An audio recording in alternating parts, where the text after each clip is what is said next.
hidup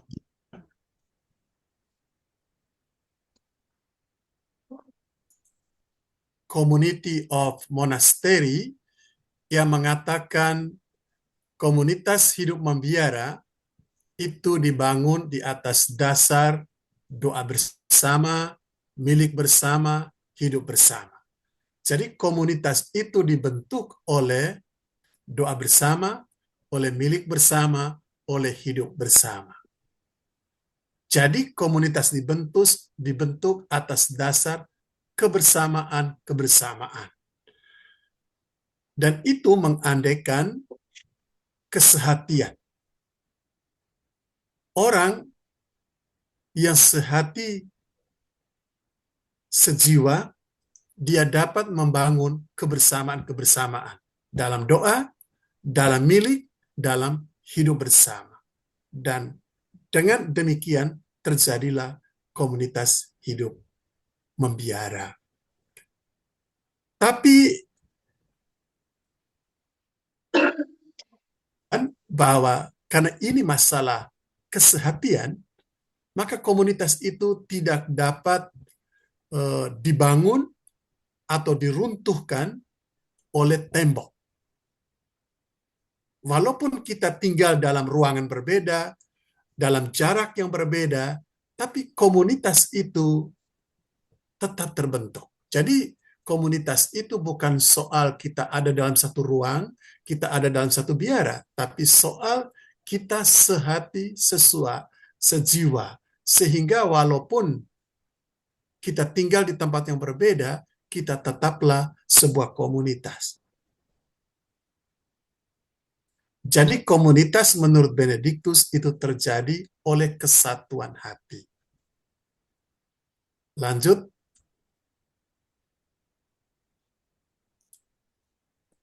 Pada saat John Main itu membangun sebuah komunitas tanpa tembok, yang dia sebut dengan monastery without walls, dan kita tahu komunitas meditasi itu adalah monastery without walls, komunitas tanpa tembok, biara tanpa tembok.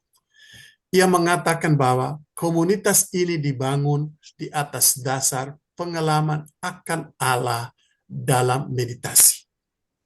Jadi, komunitas meditasi itu terbentuk oleh orang-orang yang adalah praktisi meditasi. Jadi, orang-orang yang berpraktek meditasi, dari orang-orang itulah komunitas itu terbentuk. Jadi, ini dua hal yang berbeda, tapi saling mengandaikan juga. Jadi untuk John Main, pengalaman kita akan Allah dalam meditasi, itulah yang memungkinkan komunitas itu terbentuk.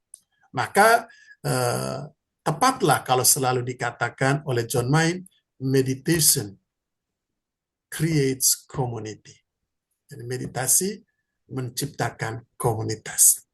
Sekarang pertanyaan kita adalah, bagaimana John Main menerangkan hal ini? Bagaimana John Main menerangkan bahwa meditasi atau pengalaman akan Allah dalam meditasi itu membentuk komunitas?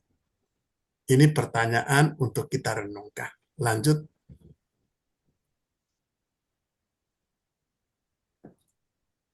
Bapak dan Ibu yang terkasih, ketika kita bermeditasi, kita itu sebetulnya sedang melakukan sebuah perjalanan batinia, inner journey, menuju pusat diri kita, our center, yaitu hati kita. Jadi bermeditasi, dengan bermeditasi kita sedang melakukan perjalanan menuju pusat diri kita, yaitu hati kita. Dan di dalam hati itulah Allah itu berdiam. Inti dari meditasi itu adalah mengucapkan mantra.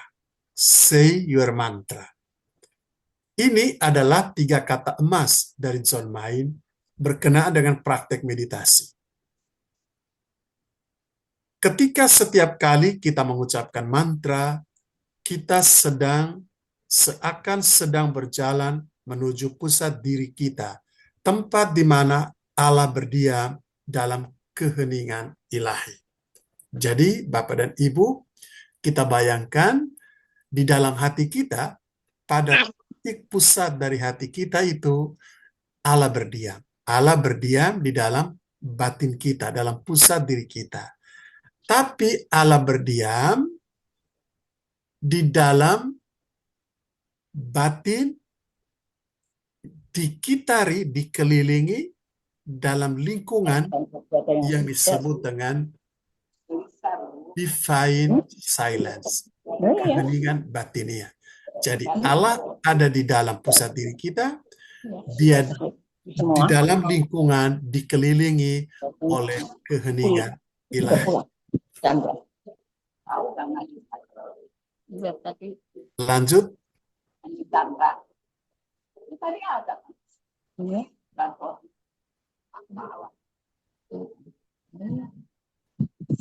Oleh ketekunan dalam meditasi, para saudara, kita dibawa masuk ke dalam pusat diri kita.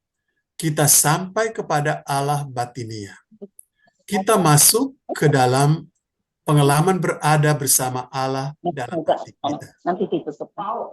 Mungkin dimatikan semua dulu ya.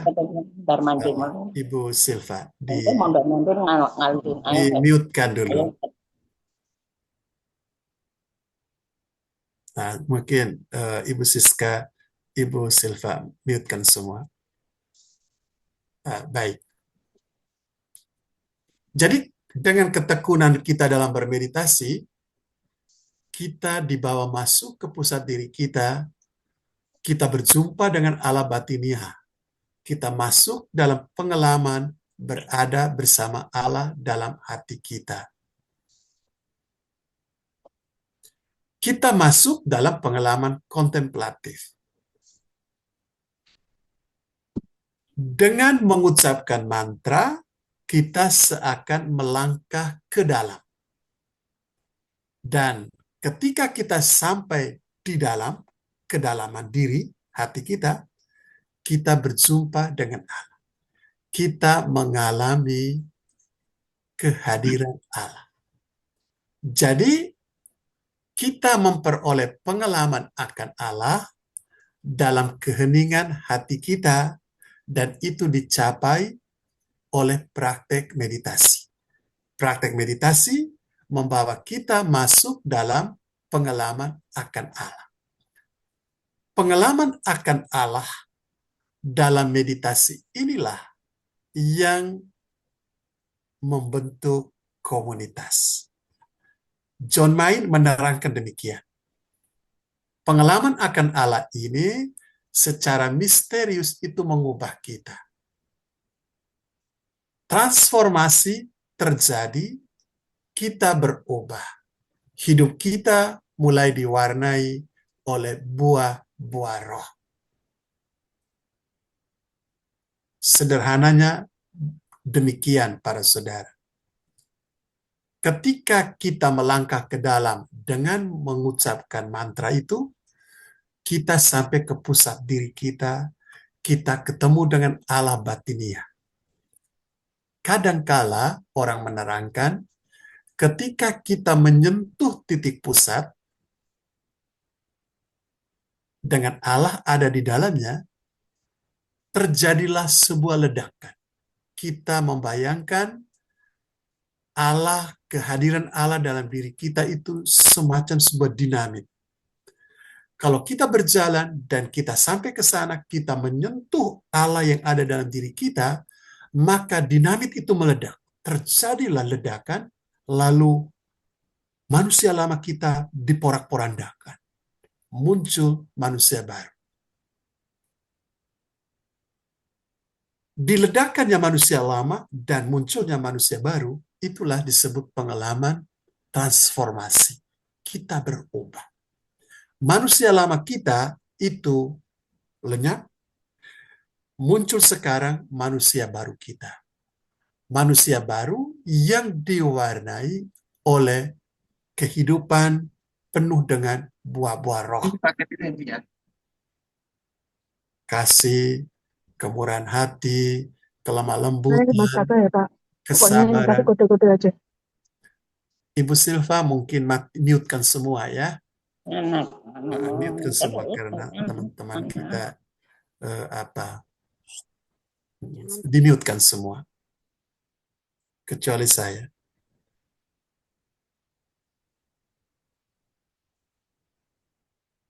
Mungkin itu. Jadi perjalanan ke dalam batin, ketemu Allah di dalam batin itu seakan menjadi sebuah momen ledakan. Kita berubah. Kita menjadi manusia baru, manusia eh, dengan buah-buah roh.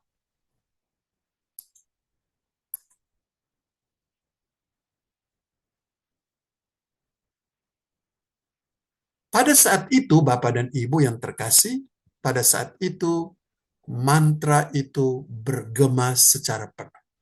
Kalau John Mayer mengatakan mantra bergema dalam hati kita, itu terjadi pada saat kita berjalan ke dalam dan kita menyentuh pusat diri kita di mana Allah berdiam. Menyentuh pusat diri kita dengan Allah di dalamnya, itulah membuat kata itu bergema secara penuh. Gema itu terjadi dalam relung terdalam batin kita, dalam hati kita. John Mayer menerangkan mantra itu bergema di dalam batin kita, lalu dia bergema eh, pada seluruh diri kita, pada tulang-tulang kita, sumsum kita, seluruh diri kita itu kemudian diliputi oleh gema mantra itu. Dan bukan cuma itu.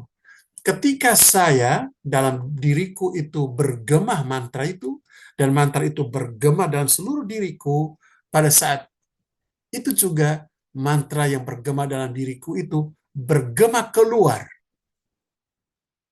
menyentuh alam semesta, menyentuh manusia lain. Ketika saya mantra di dalam diriku bergema dan bergema keluar, dan pada saat yang sama orang lain juga menggemakan mantra keluar, maka pertemuan gema mantra dari diriku dan gema mantra dari dirinya itu menyatu dan terbentuklah kebersamaan. Kita saling menggemakan dan itulah saat di mana komunitas terjadi. Jadi pengalaman akan Allah dalam diriku dan pengalaman akan Allah dalam dirimu menyatu. Mantra saling menggemakan dan saut menyahutnya gema mantra antara diriku dan dirinya dan diri orang lain. Itulah yang menciptakan kebersamaan, menciptakan komunitas. Lanjut.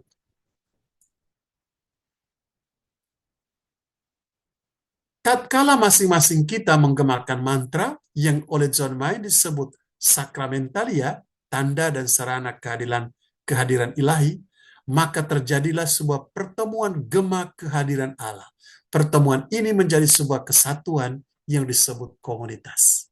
Saya harap Bapak dan Ibu kita mengerti bagaimana terbentuknya komunitas menurut John Mayer. Masing-masing kita berjalan ke pusat diri kita. Ketemu dengan Allah di dalam pusat diri kita, terjadilah ledakan. Kita berubah. Berjumpa dengan Allah itu selalu mengubah. Kita menjadi manusia baru, manusia dengan buah-buah roh di dalam kehidupan kita. Ketika masing-masing kita itu menyentuh pusat dan mantra itu bergema dalam relung terdalam batin kita, dalam seluruh diri kita, dan mantra kemudian terpancar keluar, bergema keluar, dan pada saat yang sama orang lain juga menggemakan mantra itu, pertemuan antara gema mantra dan gema mantra ini, itulah yang menimbulkan kesatuan yang disebut komunitas. Dengan kata lain, kita katakan komunitas terbentuk ketika masing-masing orang memancarkan gema mantra atau gema kehadiran ilahi.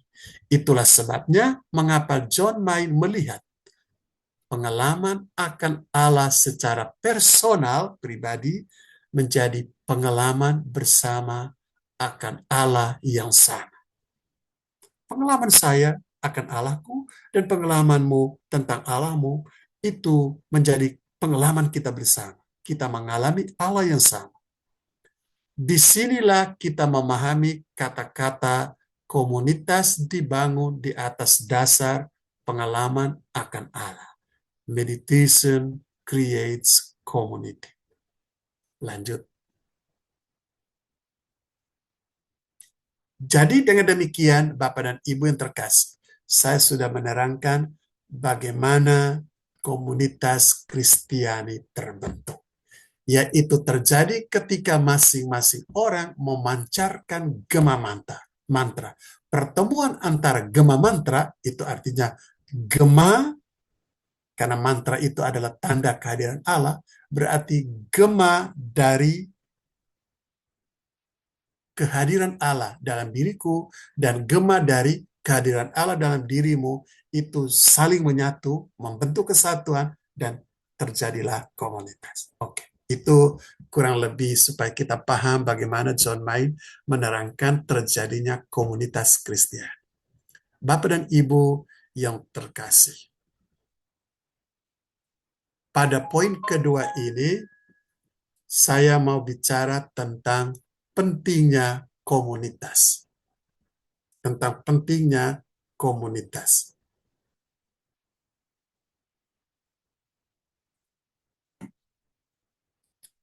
Pertama, perlu kita ketahui Bapak dan Ibu, tradisi meditasi akan dipraktekkan dan diteruskan dalam kelompok kecil. Jadi, tradisi meditasi itu dipraktekkan dan diteruskan dalam kelompok-kelompok kecil, bukan dalam kelompok besar. John Main berkeyakinan bahwa meditasi akan diteruskan dan dipelihara di dalam komunitas-komunitas kecil. Dia berharap agar ajaran dan praktek meditasi akan dibagikan dan dikembangkan dalam pertemuan mingguan komunitas kecil, di rumah, gereja, sekolah, tempat kerja. John Main menyadari praktek tradisi kuno bahwa orang akan selalu berkumpul dalam kelompok kecil untuk berdoa. Jadi, Bapak dan Ibu, kalau John Main mengatakan bahwa tradisi doa kontemplatif, tradisi meditasi itu dirawat, diteruskan dalam kelompok kecil, itu bukan hal yang pertama kali dalam sejarah kekristenan kita. Pada zaman dulu, itu memang orang berkumpul dalam kelompok-kelompok kecil. Dan di sanalah pengalaman akan Allah dialami, digemakan, lalu kemudian praktek tradisi doa kuno ini ditekuni bersama dan diwariskan. Lanjut.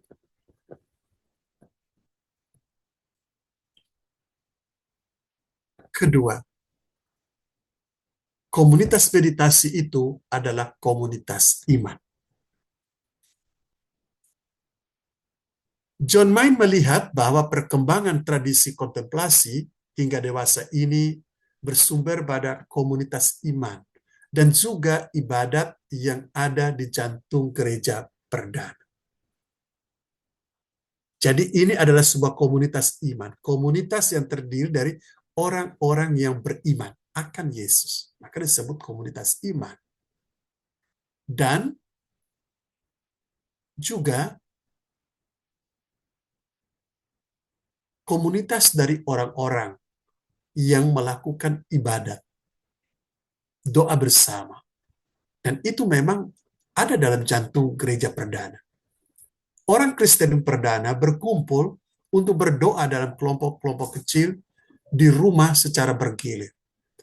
Dengan berkumpul dalam doa, mereka membentuk koinonia atau kelompok sosial untuk bekerja sama dan menjadi suatu komunitas. Itulah tanda pengenal gereja perdana serta kekuatannya. Kelompok-kelompok ini bertemu untuk berdoa dan saling memberikan dukungan dan semangat dalam iman yang mereka miliki bersama. Jadi dalam tradisi kuno kita, Bapak dan Ibu, orang-orang Kristiani itu berkumpul dalam kelompok-kelompok kecil. Ya, seperti kitab suci katakan, untuk mendengarkan pengajaran para rasul, untuk berbagi roti. Nah, kita mulai kenal, itulah cikal bakal munculnya Ekaristi. Oke, jadi komunitas meditasi Kristiani itu komunitas iman. Lanjut.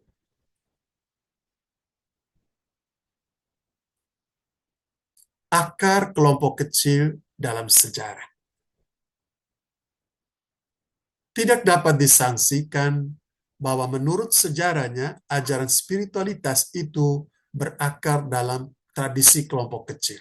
Kita lihat umpamanya, kaum Israel dibagi-bagi menjadi suku-suku kecil dan kesatuan keluarga dekat selama mereka berjalan mengarungi padang gurun. Dan Yesus juga memilih satu kelompok kecil terdiri dari 12 orang dalam jantung pelayanannya. Sepanjang sejarah kekristenan, kelompok-kelompok kecil pria dan wanita bersatu dalam hidup monastik untuk hidup berkomunitas, untuk saling mendukung dalam perjalanan rohani.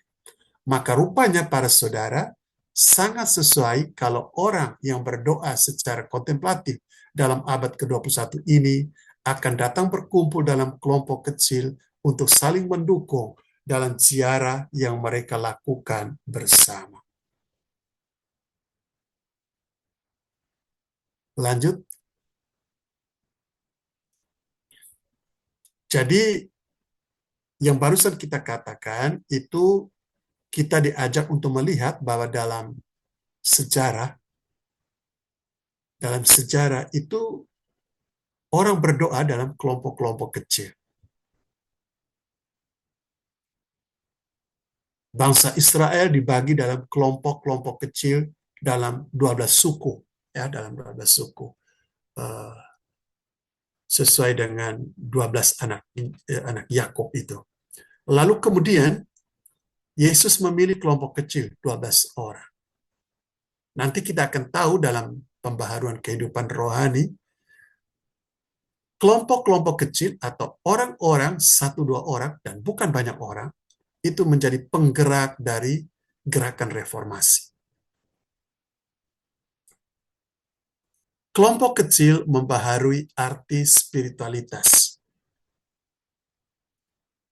Robert Woodnow baru-baru ini menulis sebuah buku berjudul Sharing the Journey. Di situ ia memberikan bukti-bukti bahwa kelompok-kelompok kecil semakin laris dan semakin berpengaruh dalam membentuk komunitas dan mengajar spiritualitas. Jadi, menurut Robert ini, sampai hari ini dirasakan bahwa kelompok kecil itu jauh lebih menarik. Dan di dalam kelompok kecil inilah praktek doa dan spiritualitas itu dilakukan. Kata Robert Woodnow, bahwa kelompok kecil barangkali akan membaharui arti spiritualitas. Dan bahwa gereja sekali lagi menjadi hidup di rumah-rumah sederhana orang-orang yang berjalan di jalan rohani. Jadi menurut dia, gereja itu hidup ditopang kuat-kuat oleh kelompok-kelompok kecil ini. Dan mereka ini, kelompok-kelompok kecil ini, itu sangat hidup. Robert mengatakan bahwa dalam hasil penelitian bahwa kelompok kecil muncul sebagai reaksi atas suatu masyarakat yang semakin tidak bermuka pribadi, berwajah persona, dan juga atas ikatan keluarga dan komunitas yang makin melemah. Jadi menurut dia, kenapa orang membutuhkan kelompok-kelompok kecil itu? Karena ketika gereja itu semakin banyak orang massal, kita kehilangan wajah personal. Dalam kerumunan orang banyak, kita tidak dikenal. Kita tidak menganggap bahwa mereka itu saudara kita. Semua sambil lalu, semua informalitas, semua kerumunan. Tapi dalam kelompok kecil, kita akan saling mengenal, saling berbagi pengalaman, dan itulah maka dalam kelompok kecil, persaudaraan itu bertumbuh. Dan karena itu orang memang membutuhkan itu. Orang membutuhkan apa? Persaudaraan. Ada saling berbagi afeksi, relasi dalam kelompok kecil. Sesuatu yang tidak mungkin dapat kita lakukan dalam kelompok besar. Jadi kelompok kecil itu dalam titik tertentu itu membaharui arti spiritualitas. Lanjut.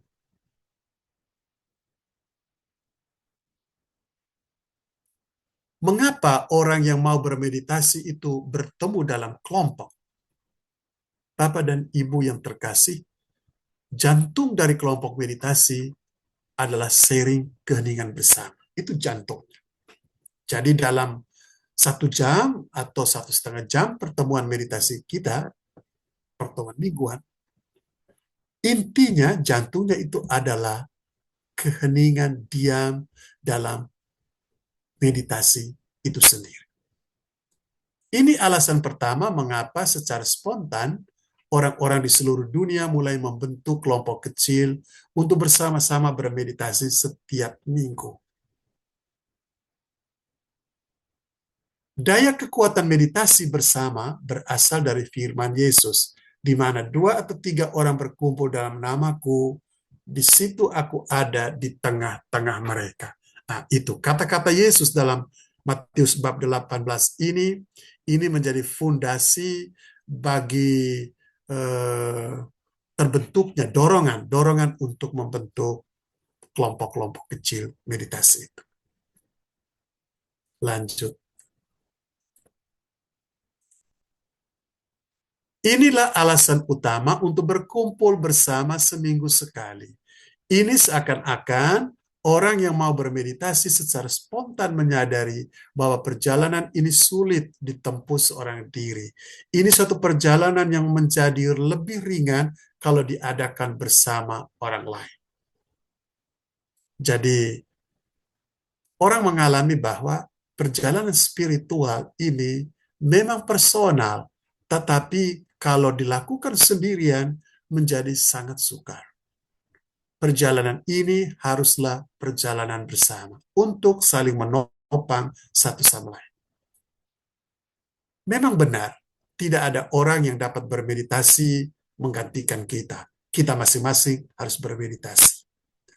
Benar bahwa kita sendirilah yang bermeditasi setiap hari. Namun sekaligus kita menyadari bahwa kita membutuhkan dukungan orang lain untuk bertekun dalam perjalanan ini.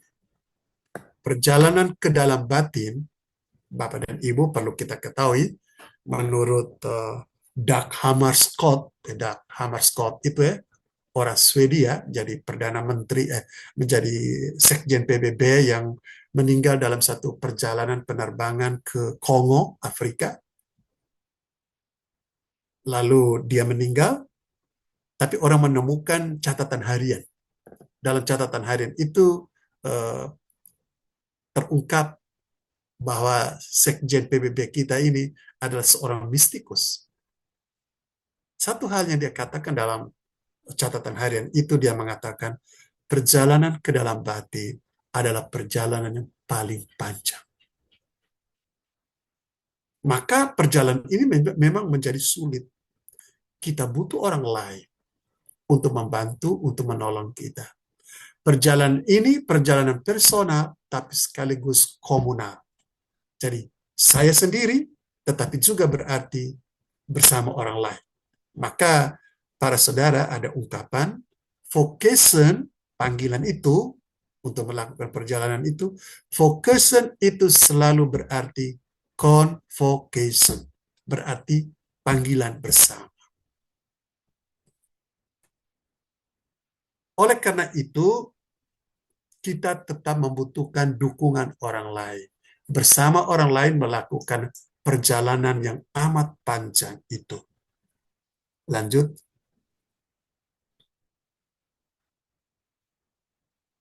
perkembangan ikatan rohani antara para anggota kelompok. Nah, itu salah satu poin pentingnya kelompok kecil. Jadi ada ikatan rohani yang kuat antara anggota kelompok karena memang kelompok itu kecil. Bila orang bertemu dan bermeditasi dalam kelompok, para anggotanya akan makin terikat satu sama lain secara rohani. Demikian pula mereka yang mulai bersama-sama mengadakan siarannya akan makin saling mempedulikan.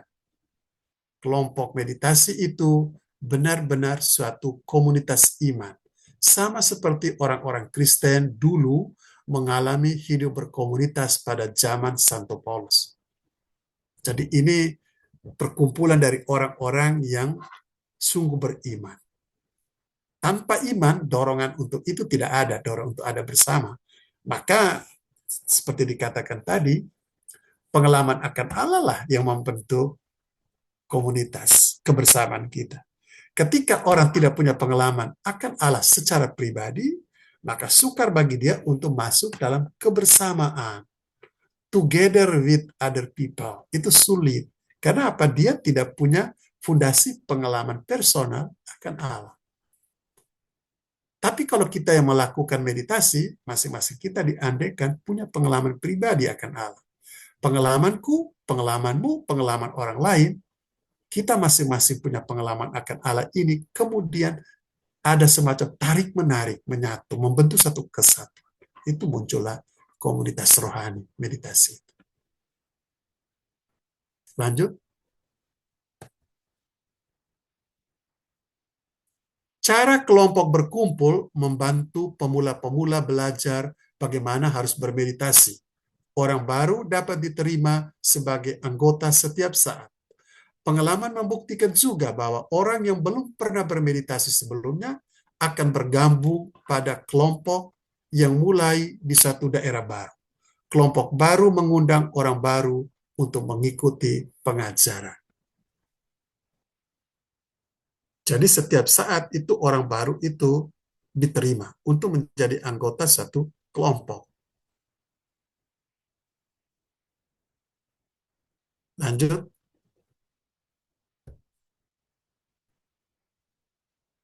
Kelompok kecil mendukung dan mendorong orang yang sedang lesu. Jadi intinya, kenapa penting kelompok kecil? Karena di dalam kelompok kecil kita saling kenal dengan baik satu sama lain, maka ini menjadi saat untuk saling mendukung, untuk mendorong orang yang lebih lesu, yang sedang lesu dalam praktek doanya, praktek meditasi. Pertemuan mingguan sebagai kelompok mendukung dan meningkatkan semangat mereka yang barangkali kehilangan semangat atau yang mengalami kesulitan di jalan. Kita semua pada waktunya membutuhkan dorongan itu dengan melihat orang lain yang setia dan tekun melatih diri. Jadi dalam kebersamaan dengan orang lain, kita juga dibantu untuk terbakar semangat kita untuk melakukan perjalanan. Lanjut. Manfaat lain dari kelompok meditasi. Kelompok kecil menciptakan rasa komunitas bagi orang yang merasa kehilangan dan kemerosotan rukun tetangga dan ikatan kekeluargaan. Jadi menciptakan rasa komunitas. Kebutuhan akan dorongan, dukungan, dan sharing pun termasuk alasan tambahan untuk bergabung pada satu kelompok. Jadi orang itu juga ingin masuk dalam sebuah kelompok karena ada kebutuhan dari dalam dirinya untuk sharing, untuk mendapatkan dukungan, untuk memberikan, untuk menerima dukungan, dan juga untuk memberikan dukungan pada orang lain. Jadi untuk sharing, berbagi pengalaman. Kita semua perlu diteguhkan orang lain. Dengan demikian, iman kita dapat diperkuat berkat ikatan cinta, kepedulian, dan kerukunan yang berkembang di dalam kelompok kecil.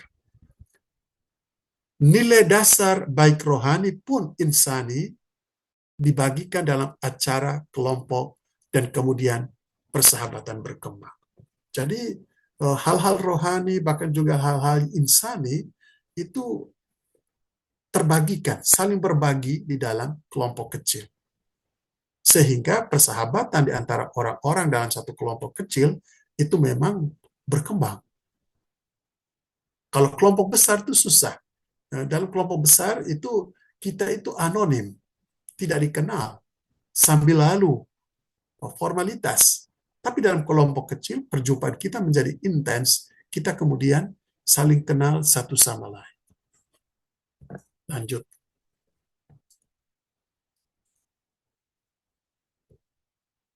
Berlawanan dengan pendapat umum, kita ini bukan satu masyarakat yang terdiri dari orang-orang yang tidak membutuhkan orang lain dan yang ingin berjalan sendiri-sendiri.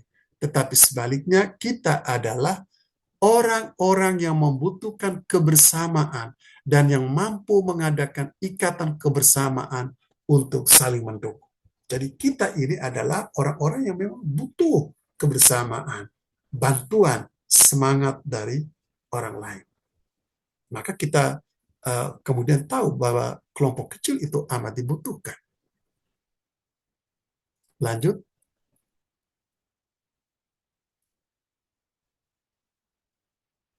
Saya kira satu hal yang perlu kita sadari bahwa revolusi rohani berlangsung sekarang di dalam kelompok kecil. Orang Kristen kuno memiliki pengalaman akan doa sebagai sesuatu yang batiniah, sesuatu yang lahir dari batin. Dan mereka tahu dari pengalaman mereka bahwa doa yang batiniah itu menciptakan ikatan kesatuan yang kuat di antara mereka. Tetapi ketika gereja bertambah tua, terlihat bahwa doa formal dan pelaksanaan peraturan lahiriah lebih ditekankan. Karena itu hidup batinia melemah. Dan bila hidup batinia melemah, maka pengaruh gereja juga dengan sendirinya berkurang. Dan hidup rohaninya semakin kurang subur juga. Jadi kita perlu tahu bahwa revolusi rohani itu berlangsung dalam kelompok kecil saat ini. Kelompok kecil itu memang menciptakan ikatan kesatuan. Lanjut.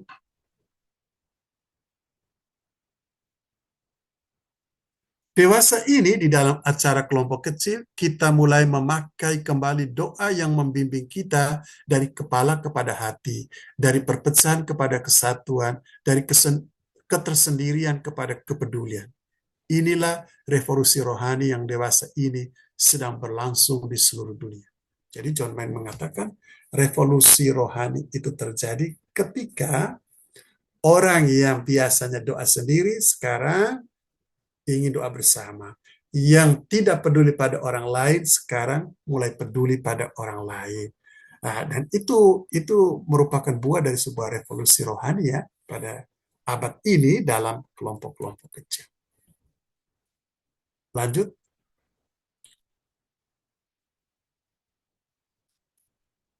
Oke, itu saja yang bisa saya sharingkan. Jadi ringkas kata Bapak dan Ibu, pada malam hari ini kita bicara tentang komunitas Kristiani. Poin pertama kita omong tentang bagaimana komunitas itu terbentuk. Oleh John Main, komunitas itu terbentuk oleh pengalaman personal kita akan Allah. Allah dalam diri kita. Dan ketika kita mengalami Allah secara pribadi dalam diri kita, kehadiran ilahi itu memancar ke seluruh arah. Dan pertemuan antara gema kehadiran ilahi itu di antara kita, itu membentuk kesatuan yang kita kenal komunitas. Dan komunitas itu penting pada saat ini karena revolusi rohani itu juga terjadi dalam kelompok kecil.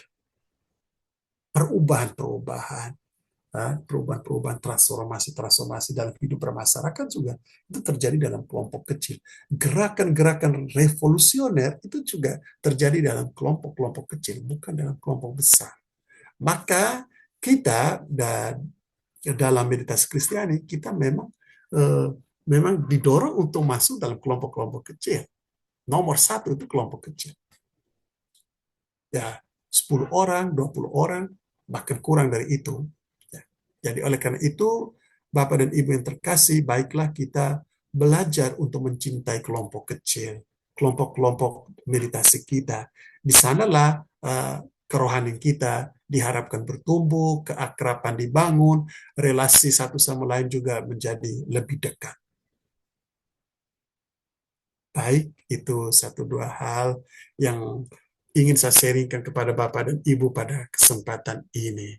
Bahwa sekali lagi pengalaman personal kita akan Allah, itulah yang membentuk komunitas. Dan kedua, bahwa komunitas kecil itu sangat dibutuhkan karena pembaharuan hidup, revolusi rohani itu terjadi dalam kelompok-kelompok kecil. Terima kasih atas perhatian Bapak dan Ibu. Mudah-mudahan percakapan ini membantu. Terima kasih. Terima kasih Romo Siri. Terima kasih banyak Romo Siri. Jadi Bapak Ibu yang terkasih, Terima kasih semuanya. kelompok kecil, Kita kelompok kecil ya. di tengah kelompok kecil kita bisa saling menguatkan, saling memberi dukungan dan menumbuhkan iman. Terima kasih banyak Romo Siri. Semoga kelompok-kelompok kecil kita semakin bertumbuh dan saling berbagi iman. Nah, baik Bapak Ibu, kita lanjut untuk rehat sejenak sambil mengendapkan apa yang sudah kita dapat dari Romo Siri. Saya izin share untuk silent moment lagi bagi Bapak Ibu yang ingin ke belakang atau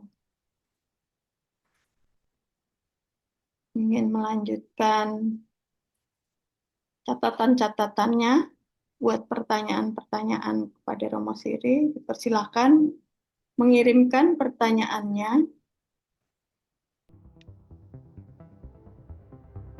kepada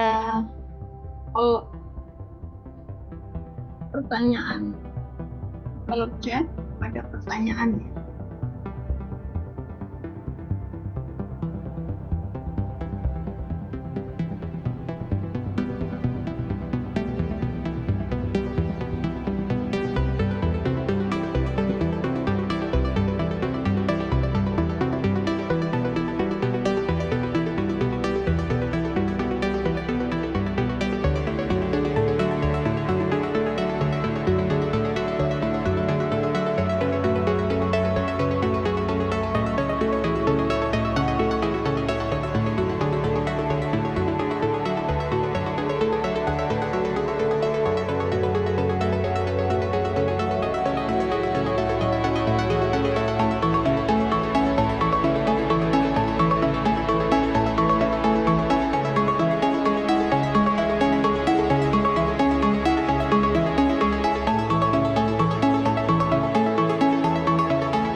Baik, Bapak Ibu. Romo, di kolom chat sudah ada beberapa pertanyaan, Romo. Oke, Saya mulai baca ya, Romo. ya, oke, Ibu Silva. Baik. Pertanyaan dari Pak Hubertus. Ketika pengalaman akan Allah membentuk komunitas, apakah pengalaman akan Allah dalam meditasi itu sama dengan pengalaman akan Allah dalam menjalani hidup konkret ini? Kalau jawabannya tidak, bagaimana hubungan antara keduanya, Romo? Terima kasih. Eh, prinsipnya pengalaman akan Allah itu memang menyatukan. Karena ketika kita mengalami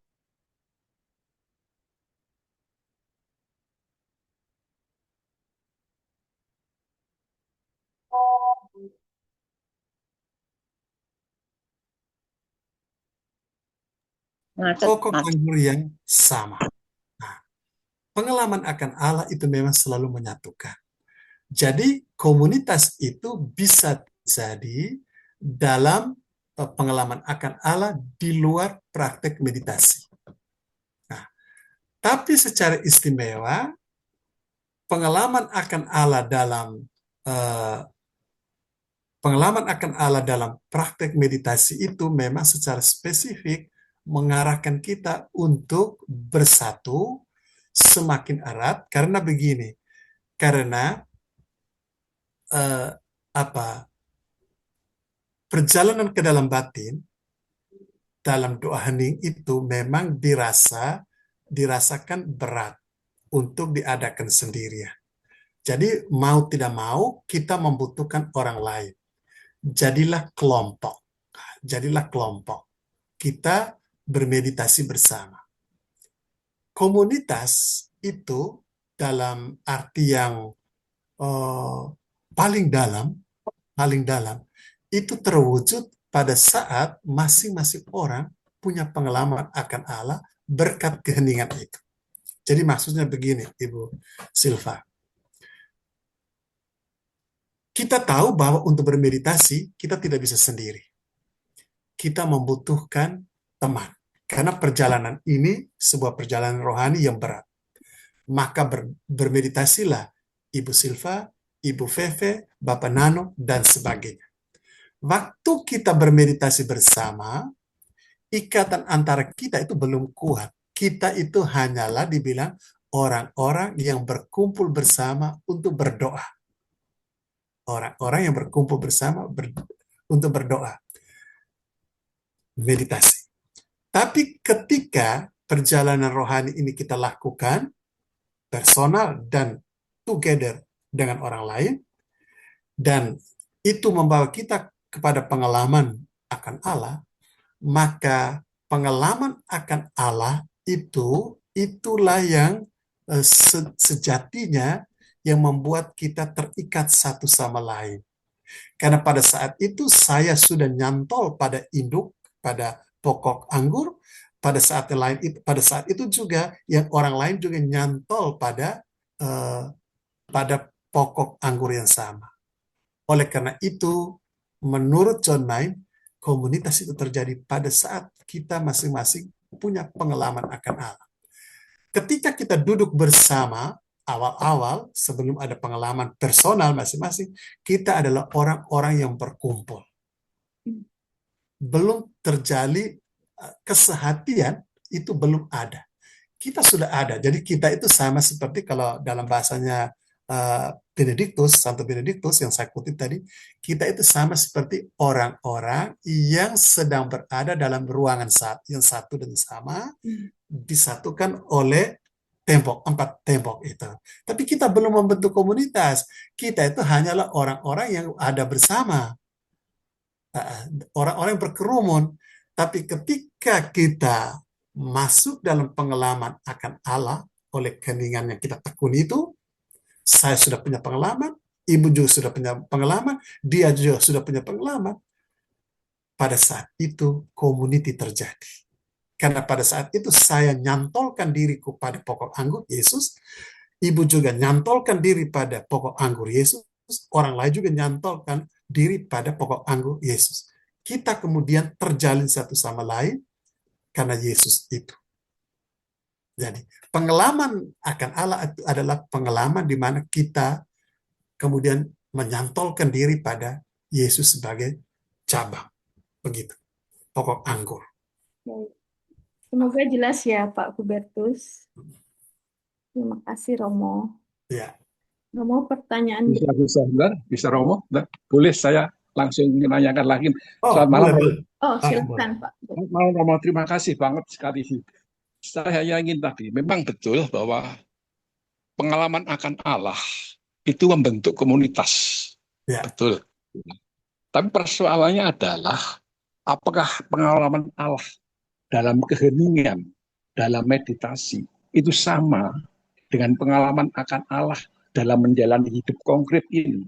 Memang keduanya membentuk suatu komunitas. Tapi apakah itu sama? Itu pertanyaannya. Itu aja mau Romo. Iya, oke. Pengalaman akan Allah itu sama. Hanya pengalaman akan Allah dalam keseharian hidup kita itu secara esensi itu memang membuat kita masing-masing nyantol pada Yesus sebagai pokok anggur ya. Karena pengalaman akan Yesus itu membuat kita nyatu dengan dia toh. Saya nyantol dengan Yesus, orang lain juga nyantol dengan Yesus. Tapi daya ikat untuk jadi komunitas sebagai kebersamaan, aspek katakan apa ya Bapak semacam aspek sosiologisnya itu tidak terwujud karena kita tidak punya jalan rohani, kita berbeda walaupun kita punya pengalaman akan Allah, kita nyantol dengan Yesus. Beda dengan ketika jalan rohani kita sama, kita itu secara sosiologis, secara batiniah itu kita semua satu oleh pengalaman akan Yesus itu. Ya, pengalaman istilah sederhananya begini, Bapak ya. Kita tidak bermeditasi. Tapi Bapak orang Kristen, saya orang Kristen. Bapak punya pengalaman dalam keseharian Bapak dengan Yesus, saya juga punya pengalaman dengan Yesus. Secara spiritual kita tuh satu. Karena kita itu sudah dinyantol, Bapak juga dinyantolkan pada Yesus, saya dinyantolkan pada Yesus. Tapi secara sosiologis dalam arti menjadi satu kesepakatan bahwa kita itu menjadi teman dalam perjalanan, kesepakatan untuk teman dalam perjalanan, itu kita tidak bentuk. Karena apa? Karena kita tidak berada dalam satu cara yang sama, metode yang sama untuk menikmati atau memperoleh pengalaman akan Allah itu. Nah, jadi berarti kalau kita bandingkan dengan begini Bapak, saya bandingkan dengan kami di Flores sedang ada piala bola kaki, piala gubernur NTT. Jadi saya pemain bola, saya ahli bola. Si A sana ahli bola. Kita bersatu, kita satu karena kita punya pengalaman dalam keahlian olah bola. Tapi kita kan tidak satu klub karena Bapak dari kabupaten lain, saya dari kabupaten ini. Bapak ahli bola, saya ahli bola, tapi kita tidak satu klub. Karena apa? Karena kita tidak diikat oleh satu kesatuan sosiologis sosiologis, bukan spiritual. Spiritual sama saja kita semua disatukan oleh Yesus. Tapi secara sosiologis kita tidak sedang berada dalam satu kabupaten bersama, satu klub bersama, dalam satu kelompok bersama. Nah, begitu. Nah, itu saya kira titik bedanya itu mungkin secara komunitas secara sosiologis dan komunitas secara spiritual. Secara spiritual kita semua satu, komunitas besar, komunitas Kristiani, ya. Nah, tapi secara sosiologis itu kita dalam kelompok kecil, dalam 10 orang, 15 orang, 10 orang, 15 orang. Saya kira begitu yang bisa saya terangkan. Saya harap ini kita bisa pakai untuk menerangkan pertanyaan Bapak. Ini memang pertanyaan bagus ini, tapi mungkin kita bilang secara spiritual dan sosiologis. Ya. Terima kasih Romo. Terima kasih. Ya. Apakah menjawab Pak Hubertus? Nggak apa-apa, Terima kasih. pelan-pelan Pak Hubertus. Katakan, Sama kalau kelompok karismatik, itu ya. kelompok kerajaan ilahi, masing-masing punya pengalaman alat, tapi secara sosiologis kita berbeda karena kita punya pilih cara yang berbeda. Begitu ya. Untuk sementara begitu dulu. Terima kasih Romo. Terima kasih Romo Ya. sendiri. Terima kasih, Romo. Saya Tapi lanjut. ini pertanyaan bagus.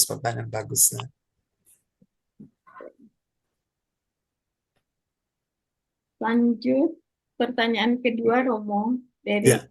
PP. Perjalanan spiritual adalah perjalanan solitude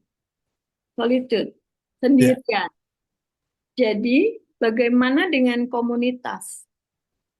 Dan apakah keduanya, solitudeness dan komunitas? Ngerti nggak Romo pertanyaannya? Jadi, spiritual Ah, perjalanan secara pribadi, Romo. oke.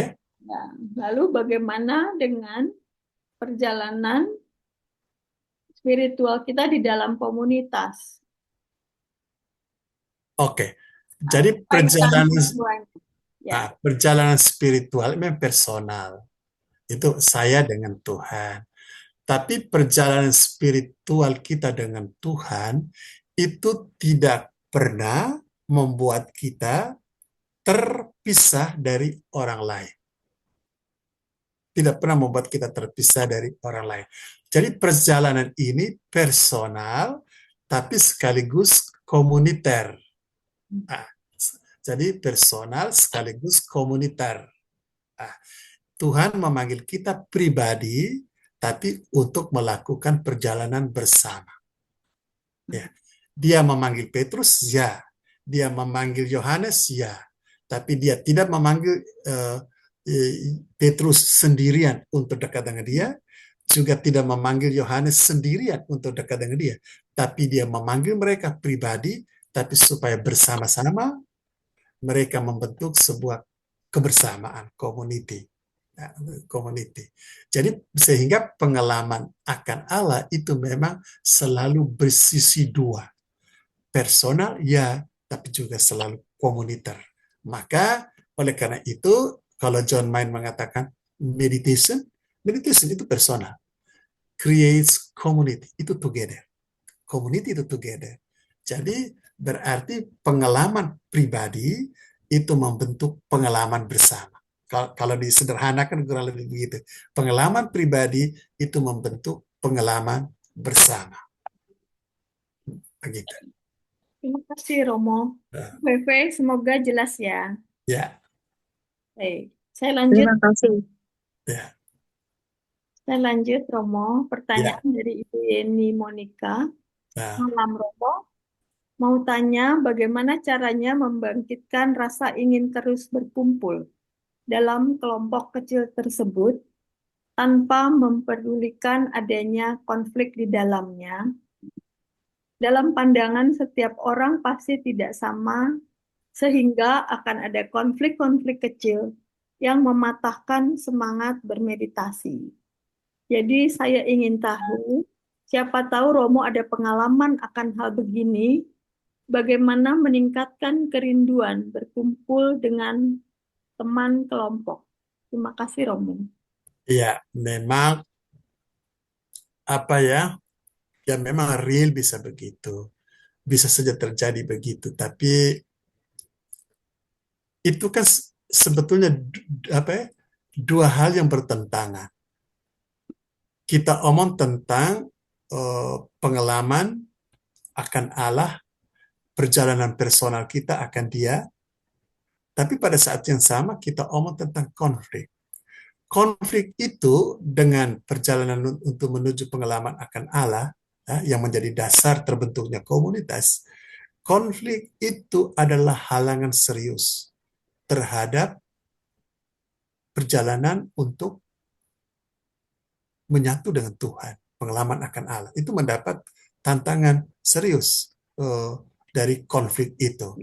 Kita ingat, Yesus kan bilang, kalau kamu membawa persembahan dan kamu ingat pada saat itu ada orang lain yang masih sakit hati padamu, tinggalkan persembahanmu, berdamailah dengan dia. Kenapa Yesus omong itu? Karena itu sesuatu yang kontradiktif. Pada saat kita mau mendekatkan diri pada Allah, itu memang itu tanda bahwa kita memang benar-benar tulus mau dekat dengan Allah, sungguh mau dekat dengan Allah. Tanda yang paling valid itu adalah relasi dengan Tuhan, dengan sesama itu akur. Kalau konflik itu berarti dia bilang dia pengalaman akan Allah, itu berarti nonsens, tidak bisa dipahami.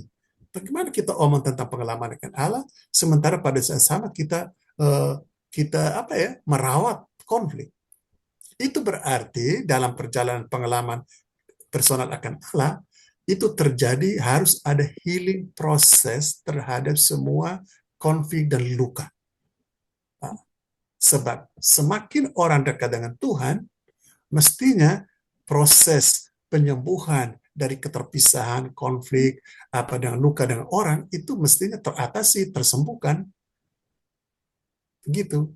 Jadi tidak bisa dikatakan bagaimana pada saat saya mau mendekat pada Allah, pada saat itu ada konflik. Ya, berarti kita butuh penyembuhan. Karena kita tidak mungkin melangkah maju untuk mendekat Allah, masuk dalam pengalaman yang intens dengan Allah, kalau pada saat yang sama ada konflik. Itu nonsens. Itu tidak mungkin terjadi lah. Kurang lebih begitu ya, kita membayangkannya. Baik, terima kasih Romo. Ya, Bu Yeni, apakah menjawab? Semoga proses ya, Bu Yeni. Kita semua pasti kadang punya konflik-konflik kecil, Romo. nah konflik kecil, maka harus diselesaikan, harus disembuhkan. Ya, harus disirami banyak kasih. Kata. Ya, ya, ya. Ya. Itu tantangan kita justru ya. Kita omong tentang ego, tapi kita ini ego sekali. Ya, begitu. Terima kasih banyak, Romo. Nah, Baik, pertanyaan selanjutnya dari Gauleni Romo. Apakah boleh jika ya, oke. bermeditasi dalam jam yang tidak sama, baik saat pagi atau sore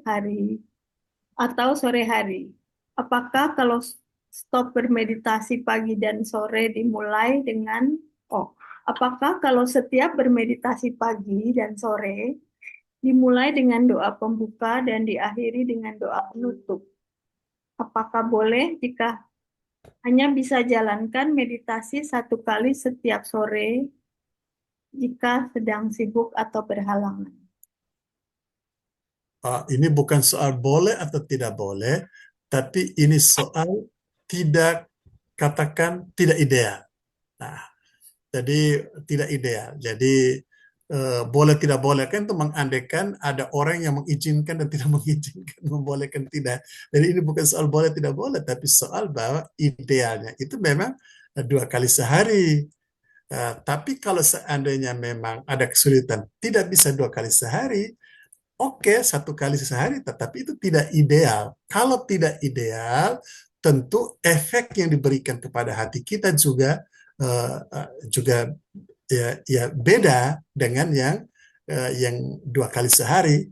Jadi efeknya itu juga tidak seintens dari praktek 2 kali sehari. Sama seperti kalau dokter beri kita obat untuk meredakan pilek 2 kali sehari minum pagi dan sore malam. Tapi kalau kita bilang hanya 1 kali, itu berarti daya penyembuhan dari obat itu terhadap tubuh itu kan beda kalau kita minum 2 kali sehari. Dan itu menjadi lebih lama sembuhnya. Begitu perbandingannya seperti itulah. Ya, oke, terima kasih. Si Romo. Jadi diusahakan ya. Ya, kalau kita hanya satu kali berarti kita tidak ideal. Kalau tidak ideal berarti efeknya, katakan buahnya itu juga menjadi lebih lebih difficult untuk kita, lebih sulit kita untuk capai, untuk kita peroleh Baik. gitu. Berikut Romo dari Ibu Maria Agustina. Romo, bagaimana tandanya pengalaman kita sudah menyantol kepada pokok anggur Yesus kita? Ya, itu nomor satu tentu kasih. Tanda orang sudah nyantol pada Yesus itu kasih. Nah, yang lainnya itu adalah kesabaran, kemurahan hati yang oleh Paulus dalam surat kepada orang Galatia itu disebut dengan buah-buah roh. Jadi buah-buah roh itu adalah bukti dari keterlekatan kita pada Yesus. Semakin kita lekat pada Yesus, buah-buah itu semakin kental dalam hidup kita, semakin lebat, semakin subur. Begitu. Itu tandanya, kasih. Nomor satu itu kasih kita bilang. Baik, terima kasih Romo. Nah, Bapak Ibu, dipersilakan bagi ingin bertanya langsung ke Romo, silakan raise hand.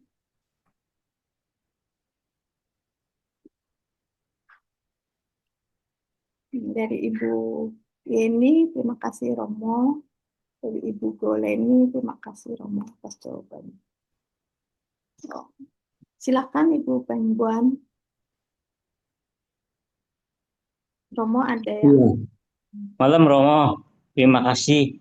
Cuma saya mau menanyakan mengenai itu tadi Romo menjelaskan kepada yang bertanya Pak Hubertus itu sosiologis apa sosiologi dan itu maksudnya apa Romo?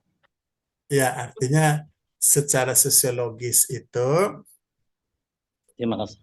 secara sosiologis itu artinya secara ilmu kemasyarakatan, ya, secara hidup kemasyarakatan, kita itu hidup dalam kelompok. Nah, Oh, jadi sosiologis. Jadi secara sosiologis, umpamanya begini Bapak ya, secara spiritual, Bapak kan punya pengalaman akan Yesus. Saya juga pengalaman akan Yesus. Tapi jarak Bapak di Jawa, saya di Flores. Secara sosiologis kan fisikal, sosiologis kita tidak bisa bertemu. Kita tidak bisa bareng-bareng untuk meditasi bersama, ya. ya. Tidak bisa kita bilang kita kumpul di alun-alun atau di kapel di katedral Malang. Tidak bisa karena saya di Flores, Bapak di sana. Tapi Bapak punya pengalaman akan Yesus karena Bapak doa di situ. Saya juga punya pengalaman akan Yesus. Nah, kita tidak bisa secara sosiologis berdiri di tempat yang sama pada waktu yang sama karena memang kita berbeda. Nah, jadi kita tidak berada di satu lokasi yang sama. Jadi secara kemasyarakatan kita tidak bersatu, tapi secara spiritual kita satu, disatukan oleh Yesus. Secara sosiologis kita tidak bersatu. Karena apa? Lokasi itu tidak menyatukan kita. Nah, lokasi itu tempat kita berdiri itu tidak di tanah yang sama, di pulau yang berbeda. Nah, itu sosiologis dalam arti itu. Secara fisik, atau kalau mau bilang secara fisik kita tidak bersatu, tapi secara batin kita bersatu. Gitu. Nah, sekarang kelompok itu meditasi Kristiani itu dalam kelompok kecil itu spiritual ya, karena kita disatukan Yesus, tapi juga fisikal karena kita diminta untuk kumpul di rumah yang sama, di kapel yang sama, aula yang bersama, dalam 10 orang, 15 orang. Jadi secara sosiologis kita satu. Kita dikaitkan satu sama lain, tapi secara spiritual itu lebih bermutu lagi. Sudah fisiknya sudah sama-sama, tapi tambah lagi bermutu karena kita secara spiritual juga punya pengalaman yang sama.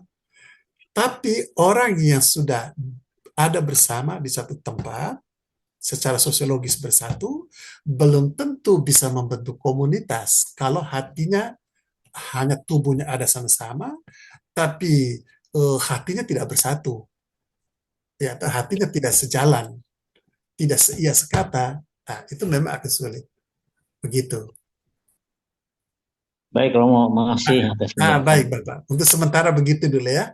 Semoga jelas ya Pak Pengguan. Ya, makasih Bu. Kurang lebih begitu dulu. Romo, sambil menunggu, saya mau bertanya Romo. Ya, Jadi Romo menyampaikan tentang revolusi rohani.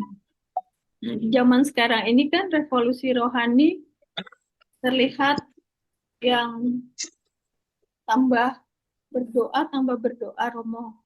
Tetapi juga karena banyaknya gangguan secara duniawi, banyak orang juga mulai meninggalkan atau mulai kadar kerohaniannya itu kurang Romo. Lalu hmm, apa yang bisa dilakukan oleh komunitas Kristiani untuk lebih mengajak masyarakat yang mulai menjauhkan diri itu untuk mau mengalami revolusi batiniah itu, Romo? Apa yang bisa kita bantu gitu, Romo? Kita lakukan. mengutip Paus Fransiskus ya, kesaksian. Kesaksian. Hmm. Jadi kalau seandainya dalam keseharian hidup ya, kita sabar, kita lemah lembut, kita murah hati, kita mudah memaafkan, saling pengertian, bisa mengerti orang. Ya, kita bisa mengerti orang. Itu kesaksian yang paling bermutu dan itu lebih berguna dari puluhan buku tentang meditasi.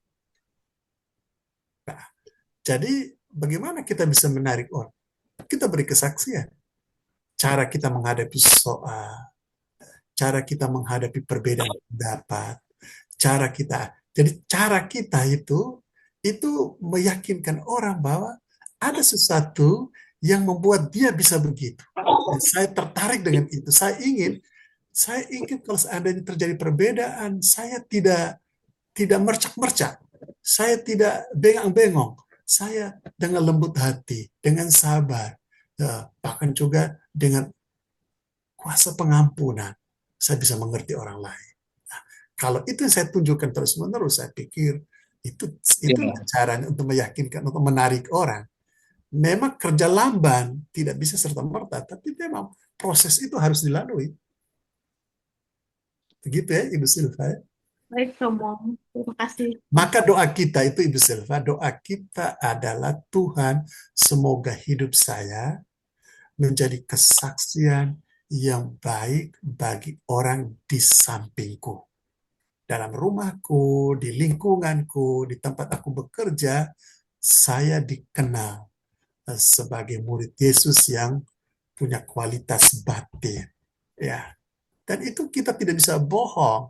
Kita tidak bisa bohong karena dari cara kita menghadapi soal, menghadapi problem, kita menghadapi konflik, semua itu terlihat. Ya, begitu, Ibu Silva ya. Baik, Oke, Romo. terima kasih. Ya. Romo, pertanyaan dari Bapak Ivan, Romo. Ya, Selamat malam, Romo. Apakah mantra yang menggema keluar dan bertemu dengan gema lain ya. bisa mengikat komunitas? Apa? Mengikat komunitas. Ya, benar. Jadi, sederhananya itu, komunitas itu terjadi ketika kita saling menggemakan mantra. Dan kita tahu di dalam mantra itu bukan sesuatu kosong, bukan sesuatu yang kosong, tidak. Di dalam mantra itu, di dalam gema mantra itu terkandung kehadiran ilahi. Saya menggemakan kehadiran ilahi, panjenengan menggemakan kehadiran ilahi, kehadiran ilahi dalam diriku, kehadiran ilahi dalam diri teman-teman itu saling apa ya? Saling menyatu dan itulah menciptakan kesatuan.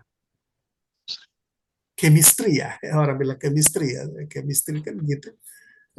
Jadi kita ada kandungan kimia yang sama yaitu kehadiran Allah di dalam diri kita dan kehadiran Allah di dalam diri orang lain itu menyatu. Menyatu. Begitu ya. Silva. Terima kasih, Romo. Semoga menjawab Ini Bapak Yohanes Muryadi dan angkat tangan itu. Bapak, silakan. kan, Pak ya. Terima kasih Romo. Eh, Setelah membaca, terima kasih penjelasan Romo. Meskipun sangat berat bagi saya, ya saya mencoba mengerti. Ya. Romo, sungguh berat. Ya. Nah, kami membaca beberapa sumber. Ah, Kami menyimpulkan atau pendapat saya, setiap bangsa, tiap agama, pasti ada doa ning. ya. Doa ning atau meditasi sangat besar manfaatnya. Sangat besar manfaatnya. Ya. Bahkan kebutuhan setiap orang. Hening adalah kebutuhan setiap orang. Salah satu nasihat yang saya petik dalam segala situasi, lebih-lebih pada saat negatif atau kurang enak, duduklah tenang, tegak, pejamkan mata, tarik nafas panjang, hembuskan pelan. Sejauh saya tangkap itu intinya. Kesadaran akan bernafas. Mungkin kalau dihubungkan dengan meditasi Kristiani, mantra. Maka yang saya lakukan tidak ideal Romo. Kapan saja, di mana saja, selama ada waktu, saya duduk tenang, diam, pejam, dan mengatur nafas. Sekali lagi itu saya lakukan, kami meyakini sesedikit apapun bermanfaat. Tetapi maaf, tidak ideal. Bagaimana Romo? Iya, tidak ideal dalam arti itu satu praktek, ya Iya. mungkin praktek keheningan atau praktek kesadaran ya. Iya. Kesadaran. Tapi itu berguna karena kesadaran itu bisa menjadi batu lompatan untuk kesadaran akan Allah. Jadi kita diam, kita hening, kita tidak perlu kita omong tentang Yesus dulu, tentang Allah dulu. Pokoknya secara fisik kita hening, kita tenang, sudah itu bisa menjadi suatu praktek kesadaran. Hanya kesadaran saja. Tapi kita kan untuk kita orang Kristiani bukan kesadaran akan diriku, bukan kesadaran akan pernafasanku, tapi kesadaran akan Allah.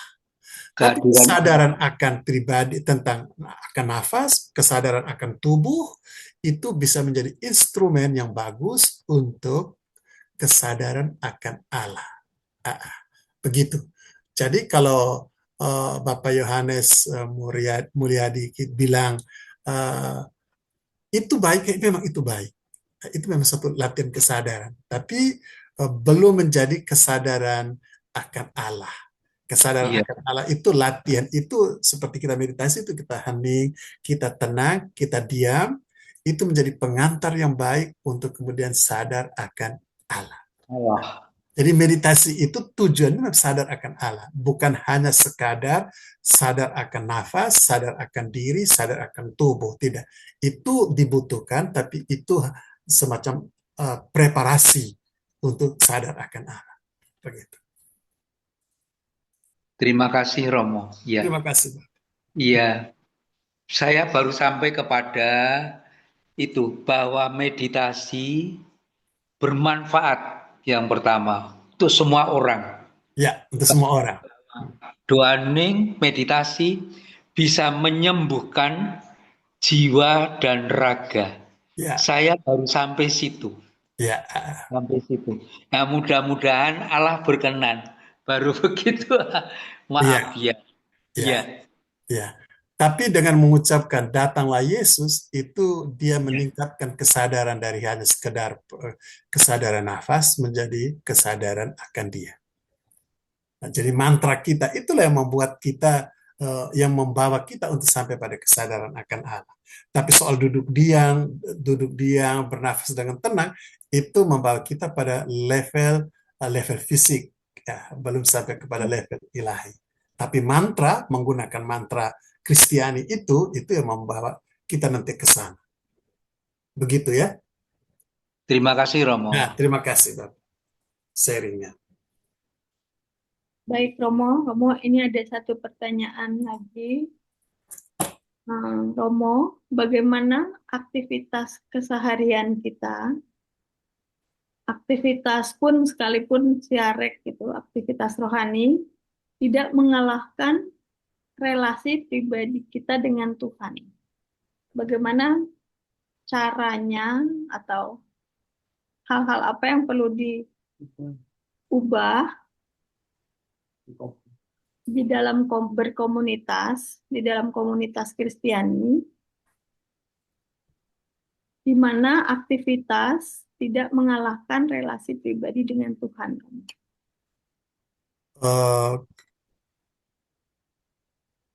Komunitas meditasi, kita omong tentang komunitas meditasi itu di mana kita saling mendorong, saling menguatkan, saling memberi semangat untuk masuk dalam pengalaman akan Allah. Itu semestinya itu fondasi harian untuk praktek pribadi setiap hari, fondasi mingguan untuk kita yang seminggu sekali bertemu. Itu menjadi fondasi untuk untuk hidup aktivitas harian kita, untuk mengalami Allah dalam aktivitas harian kita. Jadi itu fondasinya. Jadi praktek meditasi pagi pribadi atau praktek meditasi bersama mingguan itu bisa menjadi fondasi bagi pengalaman akan Allah dalam seluruh hari itu dalam aktivitas harian kita. Jadi bisa dengan meditasi pagi dengan baik, itu mempengaruhi pengalaman kita dengan Allah itu sepanjang hari, tapi bisa juga dengan menciptakan jeda-jeda kecil di antara aktivitas untuk menimba kembali atau melakukan kontak lagi dengan Allah. Kita bermeditasi 2 kali sehari, tapi sebetulnya sepanjang waktu ketika kita mau menciptakan jeda-jeda kecil, kita masih tetap dapat melakukan ucap mantra itu secara sporadis dalam waktu pendek, jeda-jeda kecil itu bisa dipakai. Kita bisa menyatukan, mengaitkannya begitu ya, Ibu Silva, saya kira. Baik. Semoga menjawab ya, Pak. Romo, ada pertanyaan lagi dari Pak Pengguan. Romo, apakah yang dikatakan dalam gema-gema? Mungkin yang ditanya apakah yang dimaksud dengan gema-gema ya. Silakan Pak Pengguan, boleh buka mic-nya. Iya, Romo, maksudnya kira-kira apa aja yang dikatakan ketika kita makan gitu apa? Ketika apa? Tadi Bapak? Gema, yang Romo selalu ngomong gema itu kan. Oh, gema. Iya. Itu kira-kira sama gema, maaf saya baru denger sih, jarang ikut meditasi, jadi saya pengen tahu. Ya, gema itu apa ya? Tunggu. Ya. Pakai bahasa Indonesia harian. Saya pakai bahasa Indonesia harian. Kata itu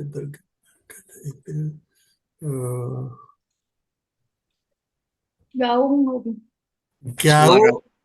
atau begini Bapak, kalau katakan umpamanya kita bertengkar dengan teman itu mengeluarkan kata pedas pada kita, itu kan dia omongkan pada jam 3 sore, tapi kata itu yang kita dengar waktu dia omong kasar dan kita kan bisa dengar sampai jam 6 sore, sampai jam 7 malam.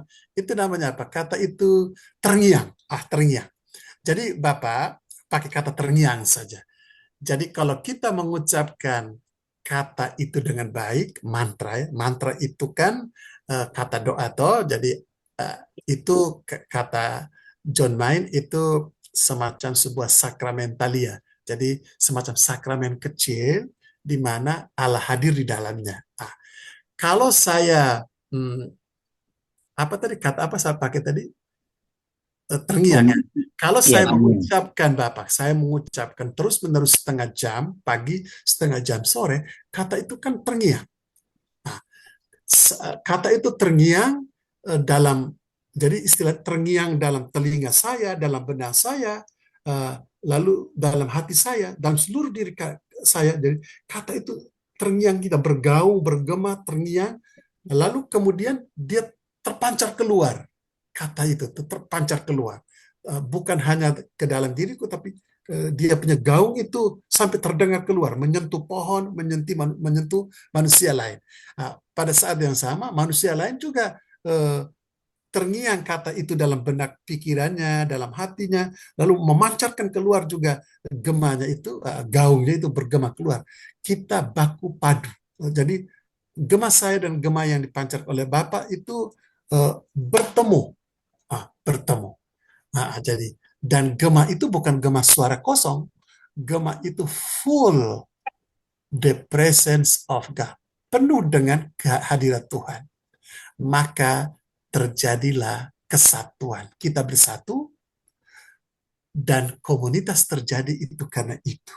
Terbentuk tuh karena masing-masing orang menggaungkan mantra. Mantra setelah mantra itu terngiang di dalam benaknya, lalu menggaung keluar, menggema keluar.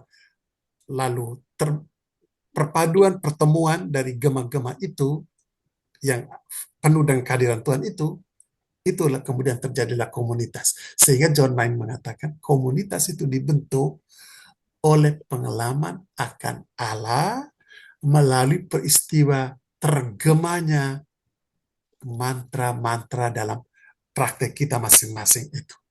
Saling menggemakan. Itulah itu yang membuat komunitas itu terbentuk. Begitu Bapak ya. Kira-kira mantranya apa aja Romo yang dikatakan Kita kan dalam pakai meditasi atau dalam doa hening itu? dalam doa hening kita yang kita usulkan itu mantra Maranatha. Hanya Jadi masing-masing kita dalam praktek Maranatha, Maranatha begitu. Gitu ya. Begitu. Maranatha lah yang mantra yang kita gemakan selalu. Oh baik. Terima kasih Romo. Terima kasih. Baik, terima kasih Pak Pengguan atas pertanyaannya. Pak Pengguan, maaf, dari lokasinya di mana ya? Paroki mana? Saya dari paroki ini Pademangan, Santo Alfonsus. Oh, oke. Apa Bapak sudah masuk di komunitas meditasi, Pak? Belum sih, saya di PDKK, cuman tertarik juga gitu mendengarkan ini pemaparan dari Romo gitu untuk meditasi. Baik, terima kasih Pak Pengguan. Ya, terima kasih Bu siapa. Baik, Bapak Ibu yang lain, masih boleh dikasih 1-2 pertanyaan ya Romo ya? Waktu sudah. Oke, 1 atau 2, hampir mau jam 10. Oke, tambah 1 atau 2. Oke. Pak Bapak Ibu ada yang ingin bertanya? Masih memberi kesempatan untuk 1 atau 2 pertanyaan. Untuk komunitas Kristiani.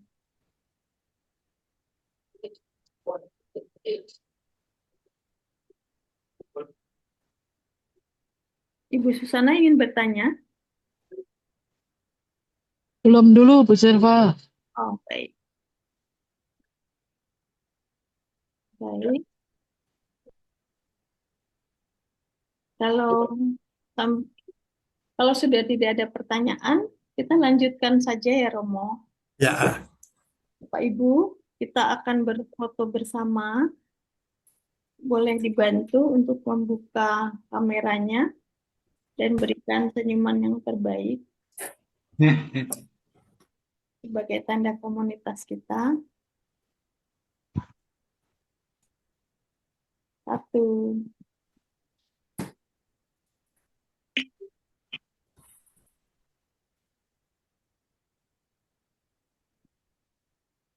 Dua.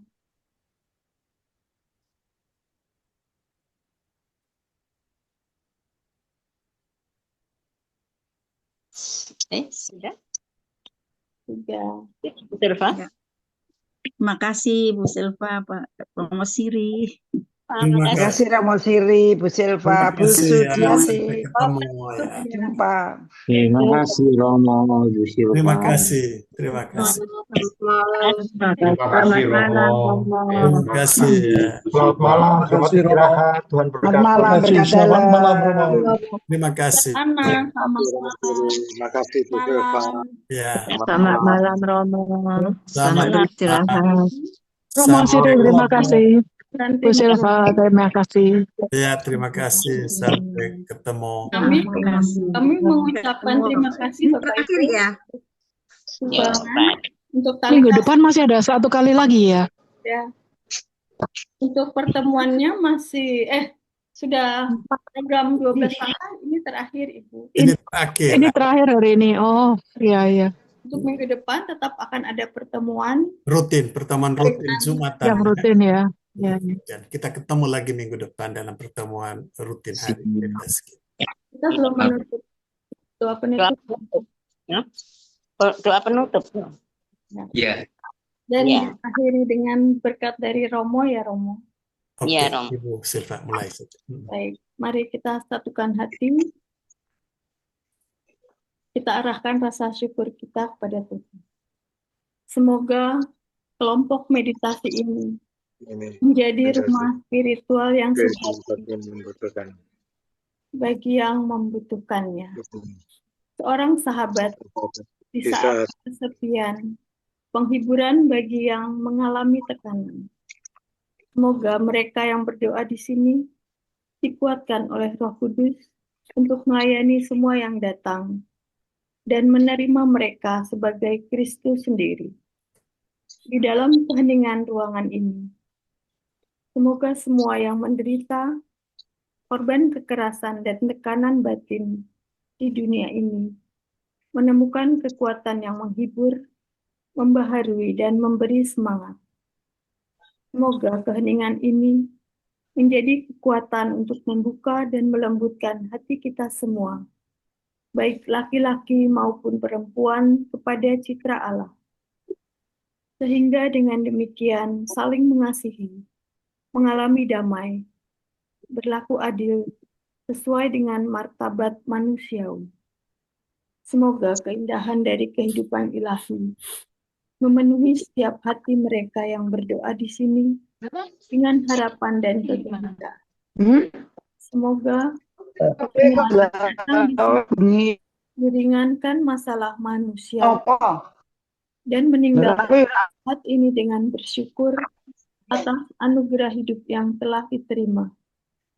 Doa yang sederhana ini kami ucapkan dengan perantaraan Kristus Tuhan kami. Mohon berkat dari Romo Siri. Kita semua dan usaha kita untuk semakin dekat dengan Tuhan melalui praktek meditasi kita.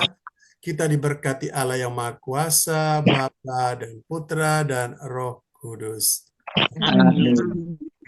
Terima kasih Romo Siri. Ya, terima Terima kasih kasih. Bu Tuhan Silva. memberkati. Terima kasih. Sampai Senang jumpa dengan Romo. Sudah bisa Selamat jumpa malam, Romo terima kasih, Siri. Romo. Terima kasih semuanya. Halo. Yuk.